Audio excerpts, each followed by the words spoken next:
నమస్తే welcome to four sides TV నేను విజయ్ నిన్న ప్రధాని మోదీ ఉపరాష్ట్రపతి ఎన్నికకు సంబంధించి అందరూ కూడా మద్దతు ఇవ్వాలని ఏకగ్రీవంగా ఎన్నుకోవాలని ఆయన కొన్ని వ్యాఖ్యలు చేశారు వాటితో పాటుగా ఆయన చేసినటువంటి మరికొన్ని వ్యాఖ్యలు కొంత చర్చనీయాంశంగా మారాయనే చెప్పుకోవాలి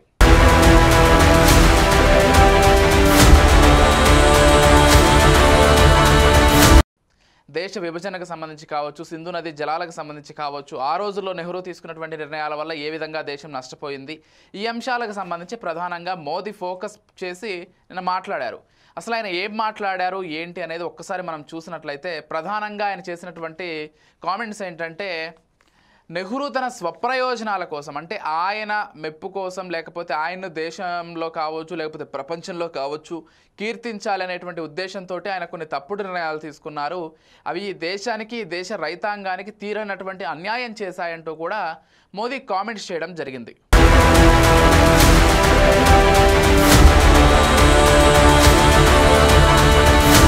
అసలు ఆయన ఏం చెప్పారంటే 80% సింధు నది జలాలని పాకిస్తాన్కి ఇచ్చేందుకు ఆ రోజుల్లో నెహ్రూ అంగీకరించారు అప్పటికే మనం పాకిస్తాన్ని కోల్పోయి ఒక విభజనతోటి బాధపడుతూ ఉన్నాం ఆ తర్వాత నెహ్రూ చేసినటువంటి సింధు నది విభజన వల్ల మరింతగా నష్టపోయింది భారతదేశం మరొక విభజనకు గురైందంటూ కూడా ప్రధాని మోదీ పేర్కొన్నారు దాంతోపాటుగా ఆయన ఏం చెప్పదలుచుకున్నారంటే ఆ రోజుల్లో అటల్ బిహారీ వాజ్పేయి వీళ్ళంతా కూడా ఈ విభజనకి సంబంధించి ఆపే ప్రయత్నం చేసినప్పటికీ పార్లమెంట్లో వాదించినప్పటికీ నెహ్రూ ఎక్కడా కూడా వినిపించుకోలేదు కొన్ని బకెట్ల నీళ్ళు ఇస్తే ఏమవుతుందో అంటూ వితండవాదం చేసి ఆ జలాలని పాకిస్తాన్కి పంచిపెట్టేశారు దానివల్ల భారతదేశంలోని రైతులు తీవ్రంగా నష్టపోయారంటూ ప్రధాని మోదీ అయితే నెహ్రూకు సంబంధించి కీలకమైనటువంటి కామెంట్స్ చేశారు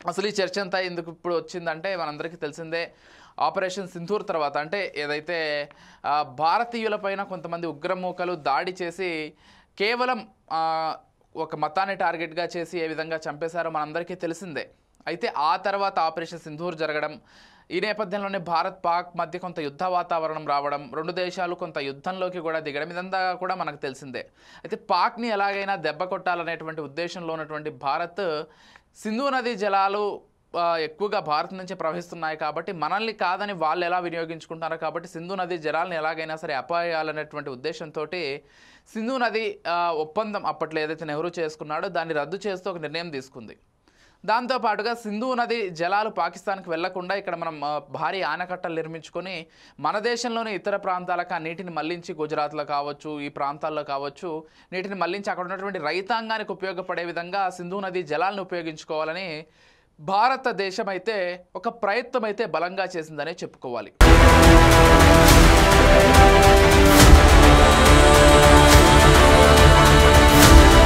ఈ నేపథ్యంలోనే దీనికి సంబంధించి చర్చ పార్లమెంట్లో కూడా వచ్చింది ఇటీవల కాలంలో సింధు నది జలాల ఒప్పందానికి సంబంధించి కావచ్చు ఇతర అంశాలకు సంబంధించి కావచ్చు పార్లమెంట్లో చర్చకు వచ్చింది అప్పుడు ప్రధాని మోదీ నెహ్రూను టార్గెట్గా చేసుకుని ఆ రోజుల్లో నెహ్రూ ఈ పని చేయడం వల్ల ఈరోజు సింధు నది గురించి మనం ఇంతలా పోరాడాల్సి వస్తోంది ప్రపంచ వేదికలపైన భారత్ ఏదో తప్పు చేసిందనేటువంటి ఒక ఉద్దేశం కూడా ప్రపంచ వేదికలపైన వస్తోంది అసలు అప్పట్లో ఈ ఒప్పందం చేసుకోకపోతే చాలా బాగుండేదనేటువంటి ఉద్దేశంలో కూడా ప్రధాని మోదీ కొన్ని వ్యాఖ్యలు చేశారు కాబట్టి ఇదంతా నెహ్రూ చేసింది కేవలం ప్రపంచ దేశాల్లో లేకపోతే ఆయన కీర్తిని పెంచుకోవడానికి మాత్రమే వేరే దేశానికి మేము నీళ్ళు ఇస్తున్నామంటూ ఒక బిల్డప్ కోసమే ఇదంతా చేశారంటూ కూడా ప్రధాని మోదీ ఫైర్ అవ్వడం జరిగింది దీంతో పాటుగా ఆ రోజు పార్లమెంటును కానీ సభ్యుల అభిప్రాయాలను కానీ ఏవి కూడా పరిగణలోకి తీసుకోకుండా కేవలం నెహ్రూ ఏకగ్రీవంగా ఆయన ఒక్కరే తీసుకున్నటువంటి నిర్ణయం ఇది ఆయన వ్యక్తిగతంగా నిర్ణయం తీసుకొని ఆ రోజు ఒప్పంద పత్రాలపైన ప్రధానమంత్రిగా సంతకాలు చేసేశారు దానివల్ల ఈరోజు ఎవరు ఇబ్బంది పడుతున్నారంటూ కూడా ప్రధాని మోదీ క్వశ్చన్ చేస్తూ వస్తున్నారు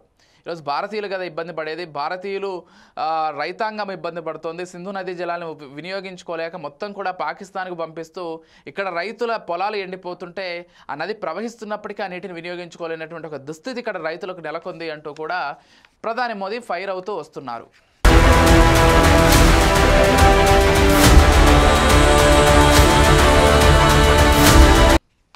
ఇక వీటితో పాటు కాంగ్రెస్ తప్పిదాల వల్లే ఈరోజు దేశం ఇంత అధ్వానంగా ఉంది కాంగ్రెస్ ఇష్టారీతన నిర్ణయాలన్నీ తీసుకుంది అంటూ కూడా ప్రధాని మోదీ ఫైర్ అవ్వడం జరిగింది ఇలా అనేక అంశాలకు సంబంధించి ప్రధాని మోదీ నెహ్రూ ఏ విధంగా ఫెయిల్ అయ్యారో లేకపోతే భారతదేశాన్ని ఏ విధంగా ఇరకాటంలో పెట్టారు కొన్ని విషయాల్లో అంటూ చెప్పుకుంటూ వచ్చారు మరి ఇప్పుడైనా కానీ సింధు నదికి సంబంధించి మనం నిర్ణయాన్ని వెనక్కి తీసుకుని ఆనకట్టలు నిర్మించగలమా అంటే ఇటీవల కాలంలో మనం చూసాం.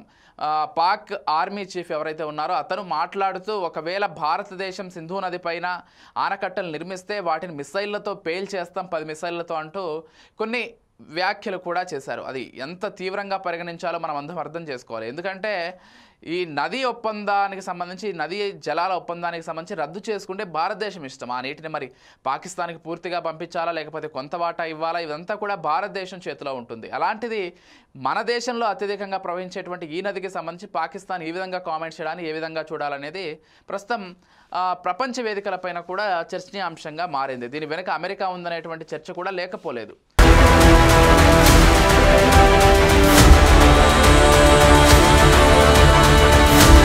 అయితే పాకిస్తాన్కు సింధు నది అంత ముఖ్యమా అంటే ఖచ్చితంగా ముఖ్యం. ఎందుకంటే ఈరోజు పాకిస్తాన్లోని సింధు ప్రావిన్స్లో కావచ్చు, పంజాబ్ ప్రావిన్స్లో ఇటువంటి ప్రాంతాలన్నీ కూడా దాదాపు 75 నుంచి 80% వరకు కేవలం సింధు నది జలాలపైనే వాళ్ళ జీవనం ఆధారపడి ఉంది. ఆ పంటలన్నీ పండాలంటే, ఆ పొలాలన్నీ కూడా సస్యశ్యామలంగా ఉండాలంటే సింధు నది జలాలు ఖచ్చితంగా వెళ్లాల్సిందే. మనందరికీ తెలిసిందే ఇప్పటికే పాక్ ఎంత ఆర్థిక సంక్షోభంలో మునిగిపోయిందనేది. కనీసం తినడానికి కూడా తిండి గింజలు లేనటువంటి ఒక దుస్థితిలో పాకిస్తాన్ ఉంది. అక్కడ చాలామంది బహిరంగంగా వచ్చి ఉద్యమాలు చేస్తున్నారు. ఈ ప్రభుత్వం చాలా అధ్వానంగా పరిపాలిస్తోందనేటువంటి వ్యాఖ్యలు చేస్తున్నారు. కరువుగా ఉంది మొత్తంగా పాకిస్తాన్ ప్రస్తుత పరిస్థితి. ద్రవ్యోల్బణం క్షీణించింది, కరువుగా ఉంది, ఇదంతా కూడా ఉంది. ఈ పరిస్థితుల్లో ఒకవేళ సింధు నదిని కనుక మనం ఆపేస్తే, లేకపోతే సింధు నది జలాల్ని పాకిస్తాన్కి పంపించకపోతే ఆ దేశ పరిస్థితి మరింత దిగజారేటువంటి పరిస్థితి స్పష్టంగా కనిపిస్తోంది. అసలు పంటలు పండేటువంటి పరిస్థితి లేదు. ఇక మరింత కరువు కాటకాల్లోకి కూరుకుపోయేటువంటి పరిస్థితిలో పాకిస్తాన్ ఉంది. కాబట్టి సింధు నది జలాలు కనుక ఆగిపోతే పాకిస్తాన్ని ఇంకా బాగు చేయడానికి కూడా ఏం లేదు. అసలు పాకిస్తాన్ మరింత దారుణంగా అయ్యేటువంటి పరిస్థితి కనిపిస్తోంది.